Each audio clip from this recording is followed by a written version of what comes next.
It's about history, policy, and impact. A new perspective on current affairs, bringing experience, insight, civility, and scholarship to the urgent issues of today. It's about our past, present, and future. Your host, Pulitzer Prize-winning author and journalist, Douglas Blackmon. From the University of Virginia's Miller Center, this is American Forum.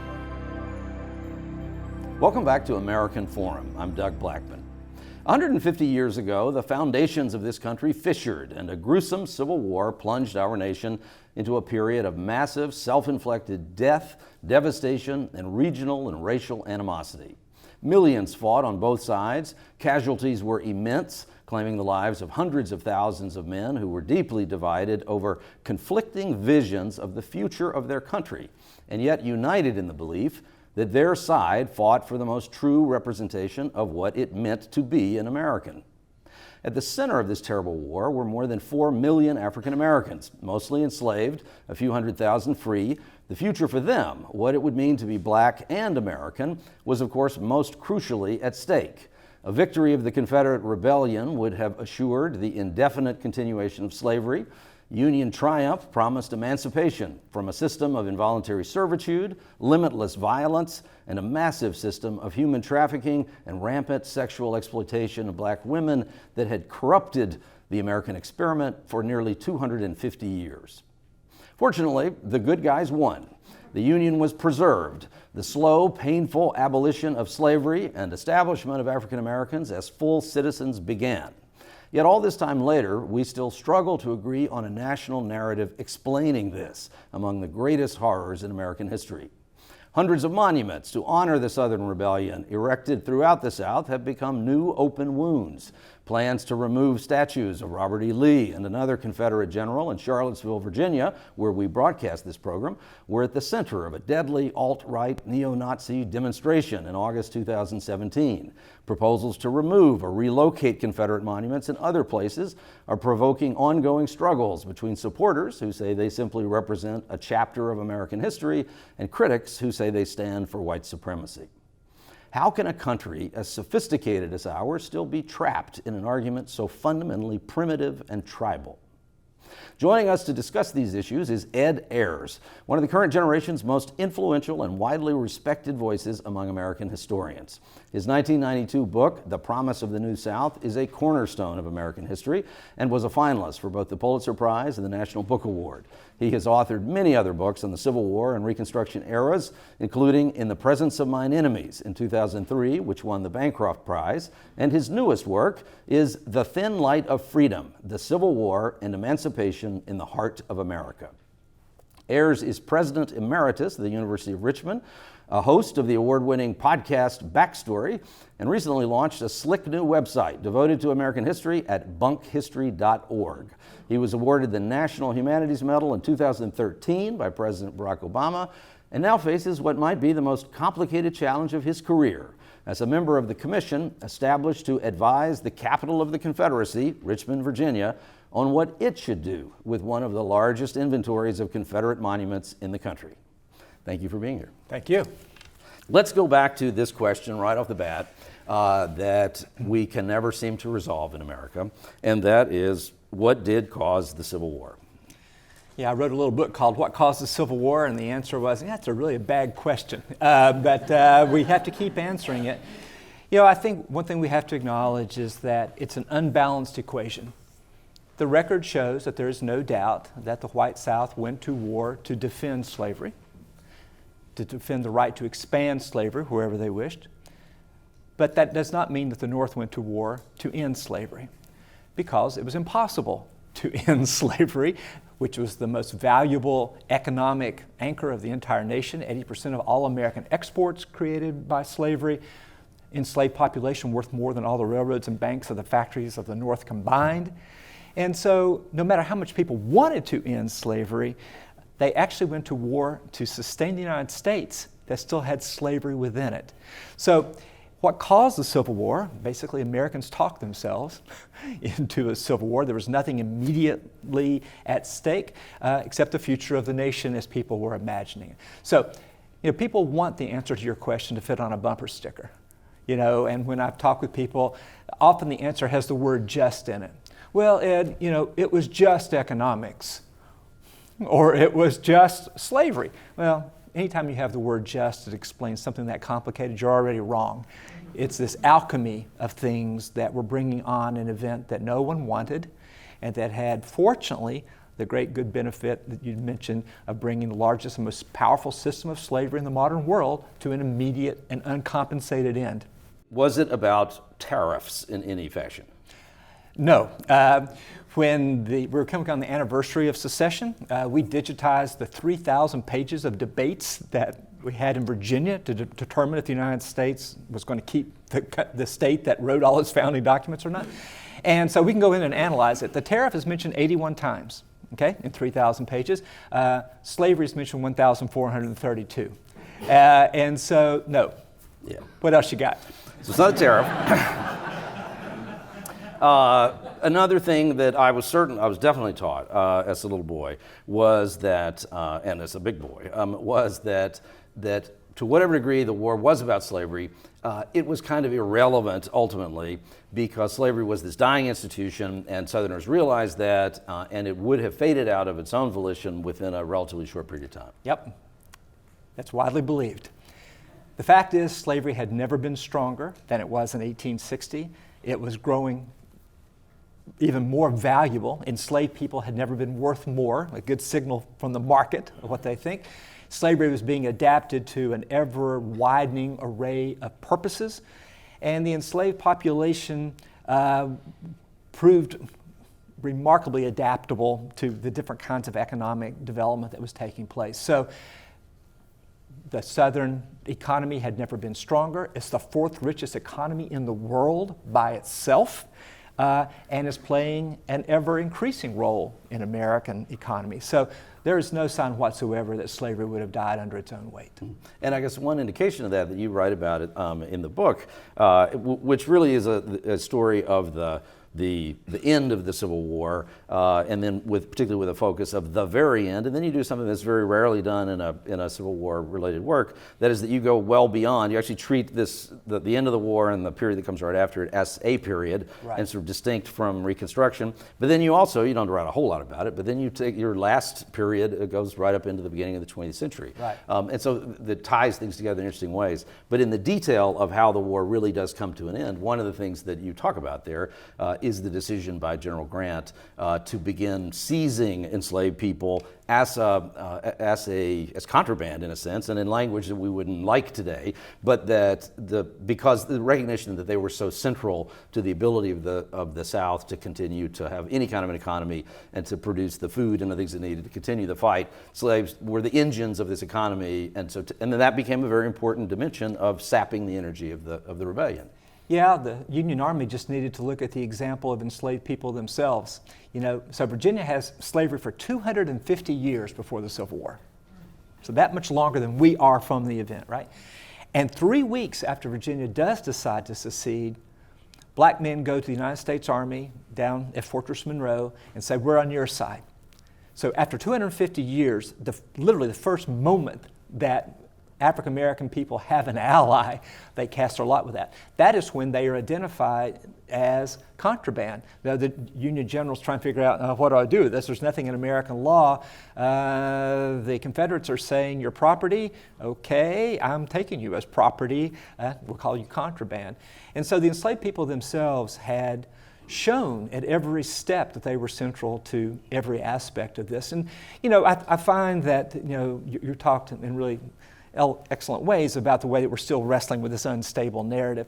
And so sometimes people really want to start seeing the thin light of freedom shining early with the United States. Other people say, they're calculating and just militarily driven till the very end. And these things are so woven together, the idealism and the opportunism, it's really hard to figure out what's going on. It becomes clear in the campaign of 1862, the Union Army is coming up to take Richmond, bring this war to an end instantly, that the enslaved people are digging the entrenchments that the Union soldiers are falling against, and that the enslaved people want to be free. That's when the Union starts putting together these two things. One, these people deserve to be free and want to be free and can be our allies and are essential to the Confederate cause. So all these things come together to say whenever the United States has the opportunity to dislodge slavery, it will. The final half of the Civil War is really what we remember, but we remember it as how terrible the war was. Remember the Battle of the Wilderness and the horrible casualties among these units, but we leave out of it this escalation of both attitudes against African Americans and also just these are outright crimes against humanity, atrocities committed by Confederate forces for which there really is not a Union parallel. Is that a fair thing to say? In this context, you think of the Indian Wars. Yeah, no, but right? I mean in this specific, The white South, of course, would have said the entire Civil War was an invasion. I mean, you look at this, the white South feels morally superior and victimized from start to finish in all this. You know, as you said, you know, historians will celebrate this. They find, I mean, there's a public meeting in March of 1865 in which the people in Stanton say, we will never be reconstructed. And here's, you know, it goes back to your earlier question about black Confederates. They say, if President Davis and General Lee determine that they need our Negroes, we will give them just as we have given our sons, which is a disturbing thing to say. 3 weeks later, they surrender. So this history reminds us that it comes in ruptures.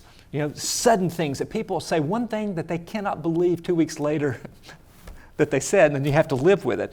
You know, the Augusta County votes against seceding every chance it has. It sends delegates there, but then once the war begins, it's the basis of the Stonewall Brigade. It is deeply entrenched in the Confederacy. That's one of the big questions, is how could people change their loyalties overnight to an entirely new nation? And how could people who live 200 miles apart, the two communities I deal with, within a space of months, same soil, same climate, same religion, same ethnicity, be persuaded to kill each other? How can history move that rapidly?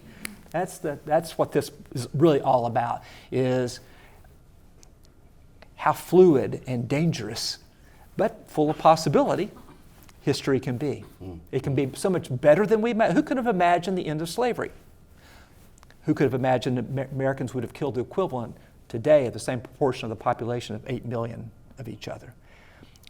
We need to be careful. Yes, it is an incredibly powerful lesson in current times. Not to be hyperbolic about it, but it's an incredibly important lesson.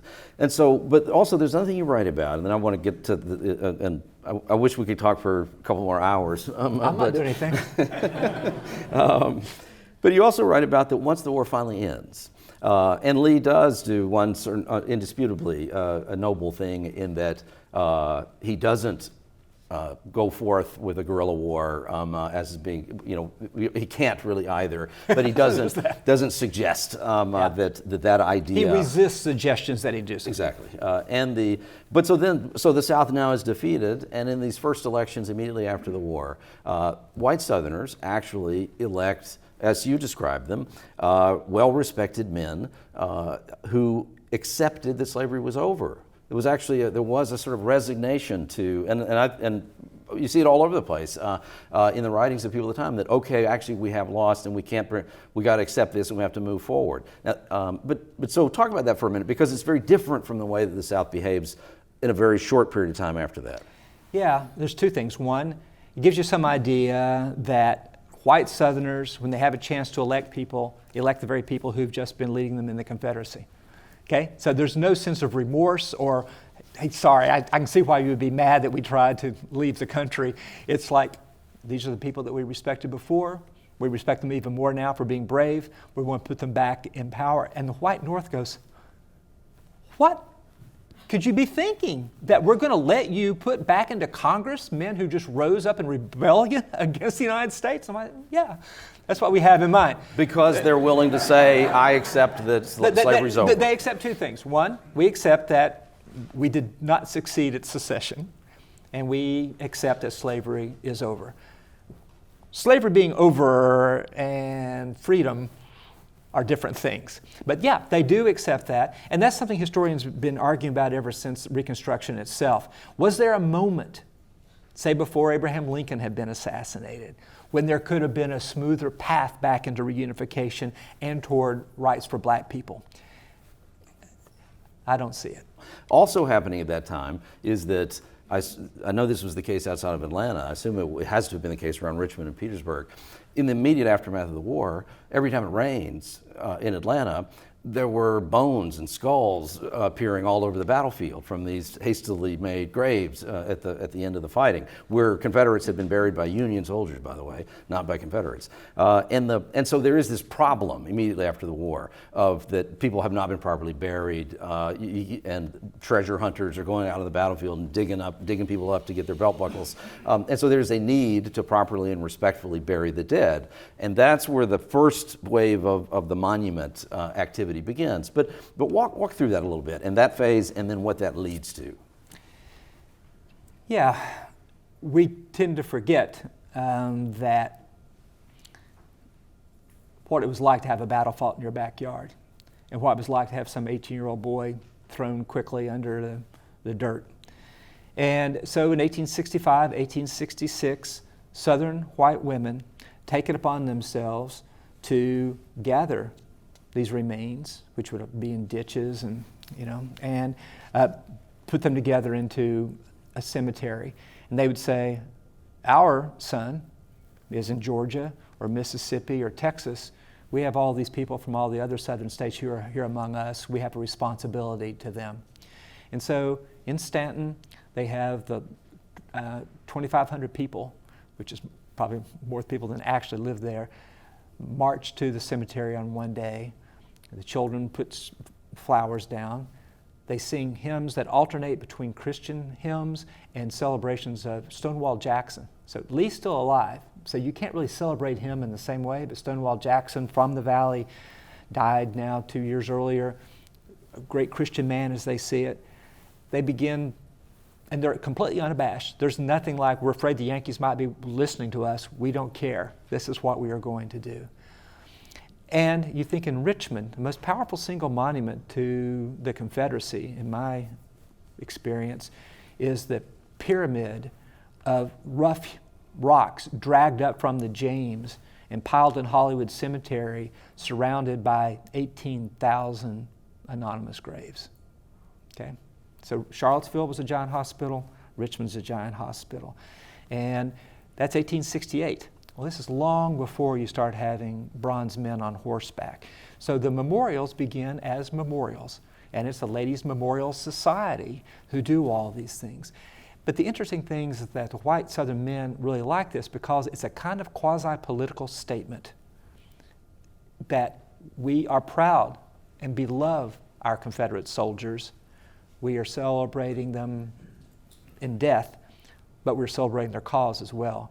If white Southern men had just said politically, we have nothing for which to apologize, we were right, it would have been very dangerous. So you have a very kind of subtle kind of negotiation going on. At the same time, in the same town of Stanton, you would have black residents marching in the other direction to the federal cemetery, which is, both these cemeteries are still there, of course, to put United States flags on the soldiers who fought for their freedom.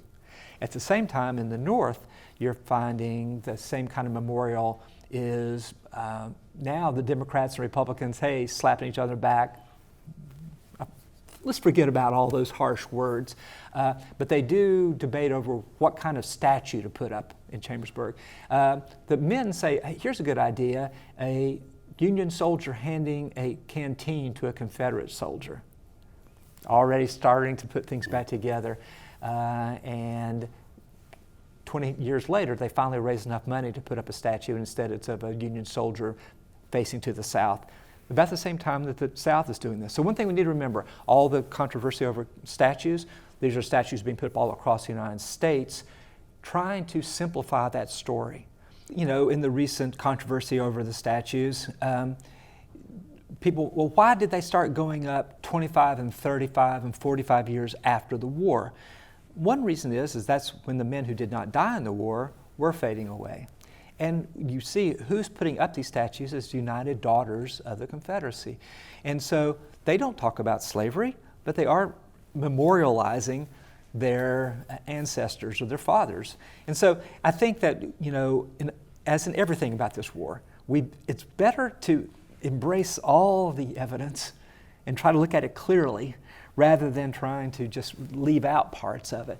And so I think that that's a large part, but the monuments don't have their histories written the way that we do of battles and all these kind of things. And that's one of the things we're doing now is recovering. Where did these things come from? Who put them up? Why and when? And what did they say when they did? And what did people who didn't like them say at the time? And it turns out, of course, there's an entire history of all that we've just been immune to. And part of that history is that those early monuments, like the big ones built in Atlanta in 1870, and the debate over whether to build it is in 1870.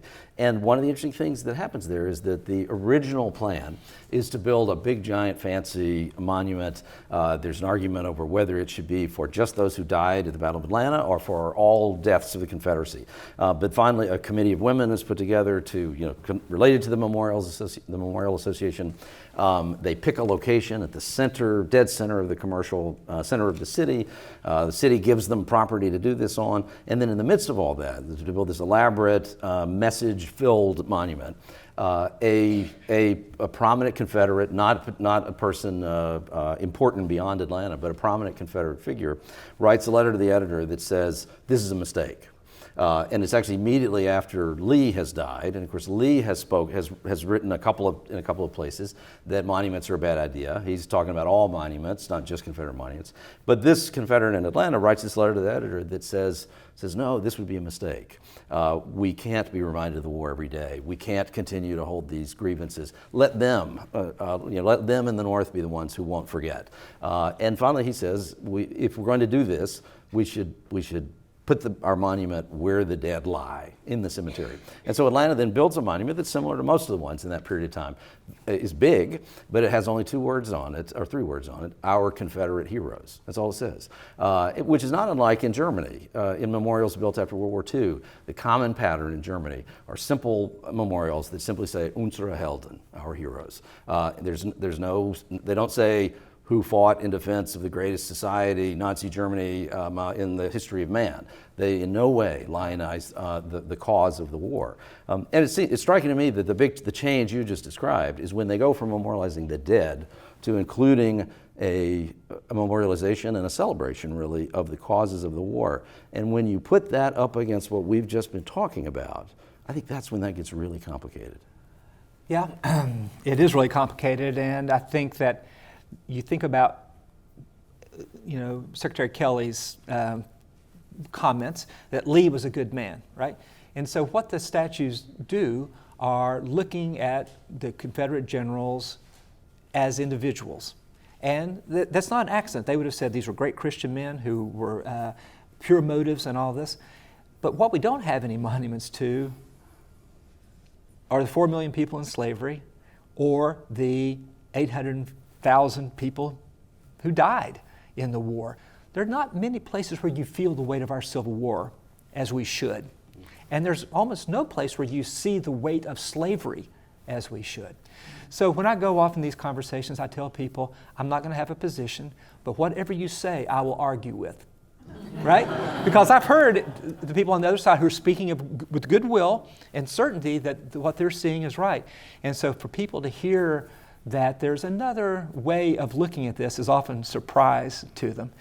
I would say that this is not a dysfunction of our society that we're having this conversation now. It's a conversation that we were bound to have sometime. It falls to us to have it in as civil and productive a way as possible. I would say that it actually matters that we understand what happened in the Civil War, that we don't make statements that are self-congratulatory or evasive, but that acknowledge the hard history that we live. So, I joke, I'm a cheerful guy who gets up every day and thinks about really the worst things in American history for a living. And I'm not going to help those people. Their histories have already come and gone. But we need to listen what their histories tell us. They speak of warning, but they also speak of possibilities of things that are better than we can imagine actually coming to pass. They tell us not to give up. So I think that the monument conversation, I mean, nobody would have wished for it to have unfolded as it has. It's our job now to see if we can make it come to some kind of conclusion that helps redeem some of the suffering. Ed Ayers, thanks for joining us. Thanks very much. If you'd like to join the discussion about Confederate monuments or Ed Ayers' new book, reach out to us at the Miller Center Facebook page or directly to me using the email below or on Twitter at Douglas Blackman. The Twitter handle for our guest is also on the screen. One last thing, whatever you think about these monuments, focus on the future of the country, not our bloody past. See you next week.